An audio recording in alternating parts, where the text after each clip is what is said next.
Praise the lord. ఈరోజు వాక్యోపదేశం లూకాసు వార్త 10వ అధ్యాయం 38వ వచనం నుండి 42 వచనముల వరకు. అంతటా వారు ప్రయాణమే పోవచుండగా ఆయన యొక్క గ్రామంలో ప్రవేశించెను.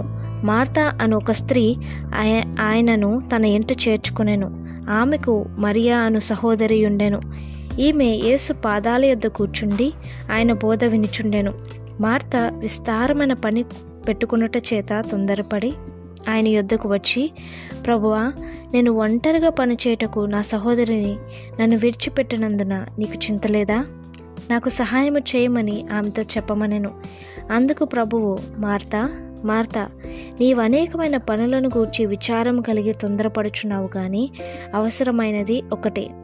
మరియా ఉత్తమమైన దాన్ని ఏర్పరచుకొనెను, అది ఆమె యొద్ద నుండి తీసివేయబడదని ఆమెతో చెప్పాను. ఇక్కడ జరిగిన సన్నివేశం ఏంటంటే, మార్తా అండ్ మరియా ఇద్దరు సిస్టర్స్ అన్నమాట.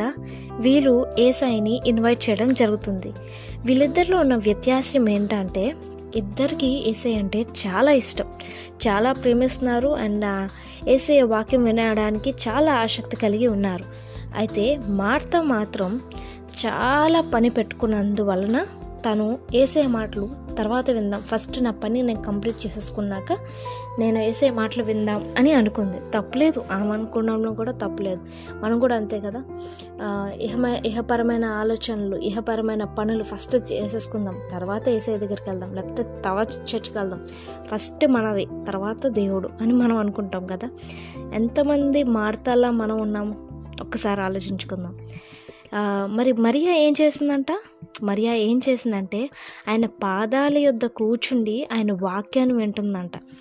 తర్వాత ఇంట్లో పనులు, ఫస్ట్ నేను దేవుని దగ్గరికి వెళ్ళి ఆయన వాక్యాన్ని వింటాను, నా టైం నేను ఆయనకి యూటిలైజ్ చేస్తాను అని ఆమె అనుకుంది.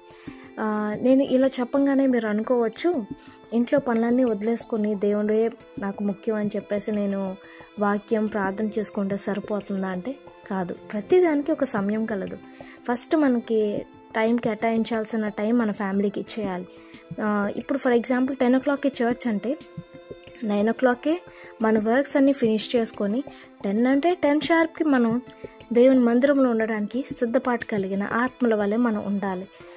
అంతేగాని 10 o'clock చర్చ్ అని చెప్పేసి 10 దాకా మనం పని చేసుకుని 10:30, 11కి వెళ్తాను అని అంటే అది చాలా తప్పు. ఎందుకంటే కొలస్సీలు రాసిన పత్రిక 4వ అధ్యాయం 5వ వచనంలో ఏముంటుందంటే, సమయము పోనీయక సద్వినియోగం చేసుకోమని దేవుడు సెలవిస్తున్నారు.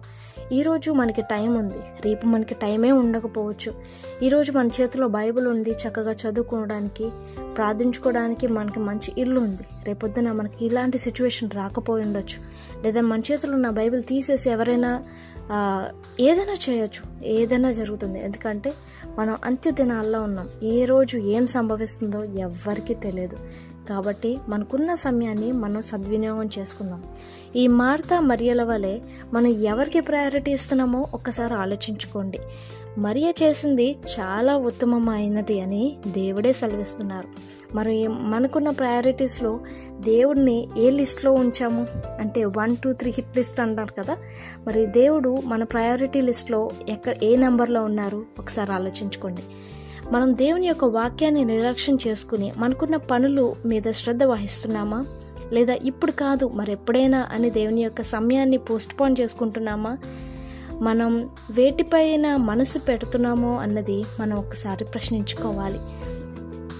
సమయం చాలా విలువైంది. మనం కూడా దేవునిలో ఎదగాలి అంటే మన పూర్ణ హృదయంతో ఆయన ప్రేమించాలి, సేవించాలి, వెంబడించాలి. మీరు ఎవరికి ప్రయారిటీ ఇస్తున్నారు అనేది ఒక్కసారి ఆలోచించుకోండి. God bless you all.